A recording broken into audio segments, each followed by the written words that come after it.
দেবতাদের দিনের সূচনায় পৌষ সংক্রান্তির দিনে বাড়ি বাড়ি কীর্তনিয়া দলের হরিনাম সংকীর্তন এবং লুট একটি অন্যতম ধর্মীয় অনুষ্ঠান।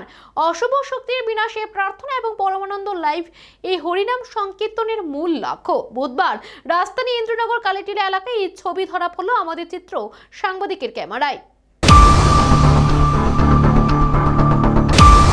বুধবার সূর্যের উত্তরায়ণ অর্থাৎ উত্তর গোলার্ধে প্রবেশ। এই ঘটনাকে অনেকে সূর্যের ধনু রাশি থেকে মকর রাশিতে গমন প্রক্রিয়া বলেন। সংক্রান্তি মানে স্থানান্তর। সূর্যের মকর রাশিতে স্থানান্তরের এই ঘটনা মকর সংক্রান্তির নামেও পরিচিত।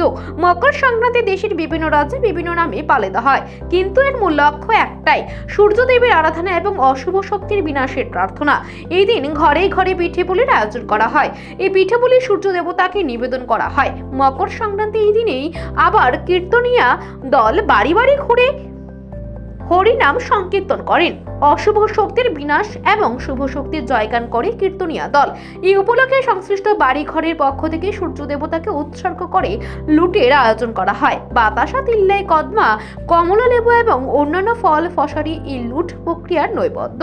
এদিন মকর সংক্রান্তি উপলক্ষে রাজধানীর ইন্দ্রনগর কালীটিলা এলাকায় কীর্তনিয়া দলের বাড়ি বাড়ি হরিনাম সংকীর্তন এবং লুটের ছবি ধরা পড়ল আমাদের ক্যামেরায়।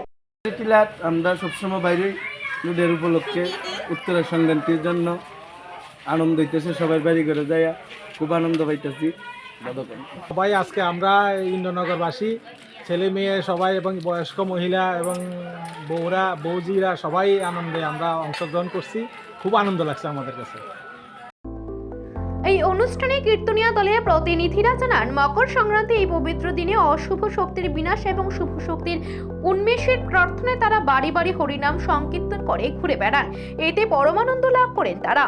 বাইট শব্দা কীর্তনিয়া দলের এই হরিনাম সংকীর্তনকে কেন্দ্র করে ইন্দ্রনগরের কালীটিলা এলাকায় জনমনে ব্যাপক উৎসাহ এবং উদ্দীপনা পরিলক্ষিত হয়। বাড়ি বাড়ি কীর্তন ঘিরে শিশুদের আনন্দ উল্লাস ছিল লক্ষণীয়।